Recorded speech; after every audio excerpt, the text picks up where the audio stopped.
te vamos a aprovechar. Ya que viniste, te vamos a aprovechar, por supuesto. Lo que haga falta. Buenísimo. No, primero quiero hablar de algo que me llamó la atención cuando me enteré. Conocía tu carrera como periodista, conocía tu carrera como autor de libros también. No conocía tu carrera como documentalista. Es una carrera cortísima. Cortita, este es tu debut. Sí, he debutado como documentalista. Mira, fue así la cosa. Yo fui a cubrir la guerra con el luego del ataque del grupo terrorista Hamas a Israel, invasión de territorio. Fui a cubrir por este canal, por La Nación Más y por la radio donde trabajo, en Mitre. Y la verdad que haber llegado, fui el primer periodista argentino que llegó, estuvimos muy cerca de las granjas colectivas donde se produjeron la mayor cantidad de barbaridades y atrocidades, y me impactó muchísimo el tema. Sí. De hecho, hizo variar algunas de mis perspectivas profesionales, de mis convicciones, y cuando volví pensé que tenía que hacer un informe periodístico. Tengo que hacer un informe periodístico, lo hice en la radio, aquí en el canal, pero cuando conocí la historia de la familia Vivas, me pareció que no alcanzaba con un informe. ¿Por qué? Simplemente por un tema de olfato periodístico. De semejante tragedia uno la puede contar en forma global. Hubo más de 1.300 muertos, 251 rehenes, pero acá había algo muy particular. Es una familia de 6 integrantes que fueron secuestrados el mismo día del 7 de octubre. De los 6 integrantes, solo uno sobrevivió. De los 5 que asesinaron a todos ferozmente, 2 incinerados y 3 apedreados, ahorcados. De esos 5 integrantes asesinados, 4 eran argentinos. Claro.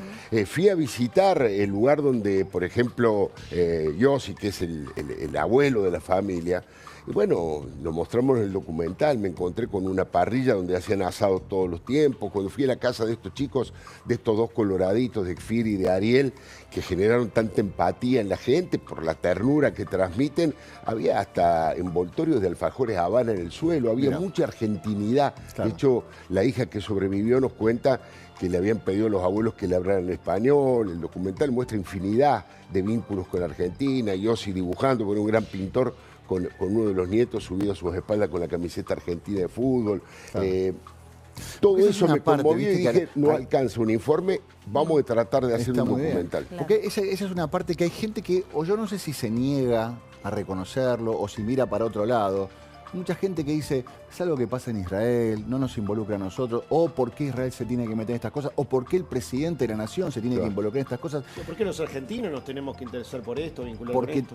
Hay argentinos, hubo argentinos y argentinos víctimas de esta situación. De hecho, Horacio, todavía hay 50 rehenes, de los cuales 30 están muertos, 20 están a punto de morir. Exacto. Y entre esos que están a punto de morir hay 4 argentinos. Pero más allá de la presencia de los argentinos, nosotros tenemos un vínculo muy tóxico y sí, aunque no hubiese ningún argentino, acá hubo un atentado a la AMIA, un atentado a la Embajada de Israel. Yo le sumo el asesinato del fiscal Alberto Nisman. Y además vivimos en un mundo donde destruyeron las Torres Gemelas, hicieron pedazo a Atocha, Bataclan en Francia, digamos. Hay un desafío no a Argentina, no a Israel ni a los judíos. Es un desafío a Occidente. Claro. Allí en el documental no tiene nada de política. A propósito, no quisimos contaminarnos ni con la política de Israel ni con la política argentina. El único político, pero que habla en su condición de intelectual, es el expresidente de Uruguay 2 veces, Julio María Sanguinetti.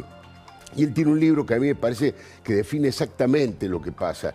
Él dice, Israel es la última frontera de Occidente, es una democracia en ese lugar y van por los valores judeo-cristianos.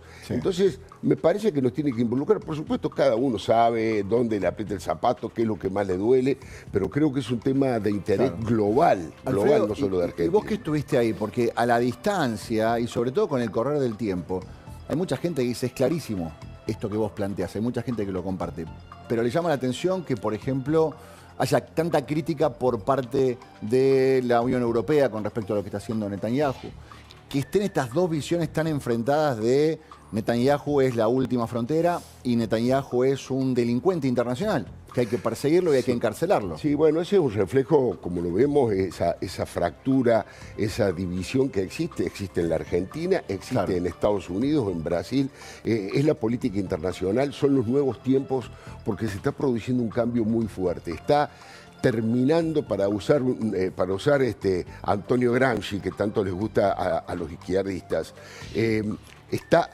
no está terminado de morir el pensamiento woke de izquierda y no está terminado de nacer un pensamiento nuevo, de centro derecha, razonable, democrático, popular.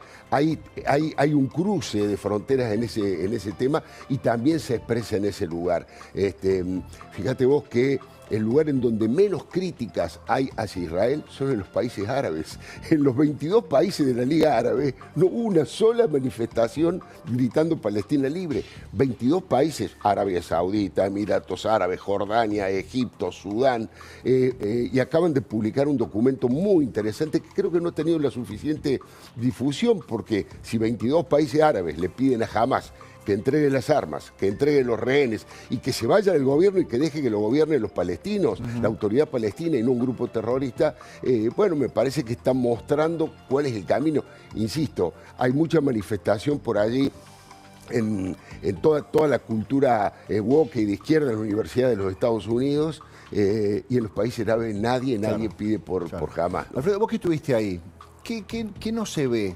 ¿Qué se distorsiona? ¿Qué queda manchado por estas tendencias, algunos de extrema derecha y otros de la cultura woke o de extrema izquierda, con respecto a lo que pasa ahí en la Franja de Gaza? Bueno, toda una batalla, yo diría, cultural, como existe en la Argentina y como existe en el mundo, y una batalla por la comunicación y el relato. Es parte, el otro día Netanyahu dijo, nos están atacando de 7 frentes, ¿no es cierto? Bueno, Hamás, Hezbollah en el Líbano, los hutíes desde Yemen, las brigadas chiitas desde Irak. Pero hay un octavo frente que es el de la comunicación. Y dijo Netanyahu, ahí estamos perdiendo. Lo que en realidad me parece a mí, hay que volver a la histórica enseñanza de lo que es el periodismo. Yo en la Facultad de Ciencia y la Información en Córdoba, es algo bastante razonable. Los hechos son rigurosos, los hechos y la verdad hay que narrarla tal como son. Después puedo tener una mirada política, ideológica. Yo tengo un lema desde que empecé el periodismo hace 47 años que hace que me equivoque, creo yo que me equivoque menos, me equivoco como todos, que es contar los hechos tal cual ocurrieron, pero siempre mirando desde el lado de las víctimas, nunca de los victimarios. Y acá hubo una invasión el 7 de octubre territorial, asesinato de civiles, de chicos, violación de mujeres, incineración de personas. Entonces, me parece que contar la verdad, más allá de que vos tengas una mirada política, de análisis, está bien. El tema es cuando mienten. Mira, te cuento un dato que es asombroso. Eran las 9 de la noche, más o menos, yo estaba en Tel Aviv con Johnny Cott, el camarógrafo, el casco, el chaleco el chaleco de seguridad y de antibalas, y empezó a correr la información de que Israel había dinamitado, había bombardeado y había tirado un misil a un hospital donde habían muerto 500 personas. Rápidamente todos los medios de comunicación del mundo, New York Times, la BBC de Londres, El País, La Nación y Clarín, titulaban con esa información. ¿Quién era la fuente de esa información? El Ministerio de Salud, que lo maneja Hamás. O sea, al revés de lo que dictan las clases de periodismo, que por lo menos dos fuentes independientes entre sí, con la fuente de Hamás decían que un misil había matado a 500 personas dentro de un hospital. Yo trataba de buscar información del lado israelí, no me daban información, no hay información. Bueno, pero están titulando con eso. Bueno, nosotros vamos a buscar con rigurosidad qué pasó y luego informaremos. Bueno, pero ya están todos titulados.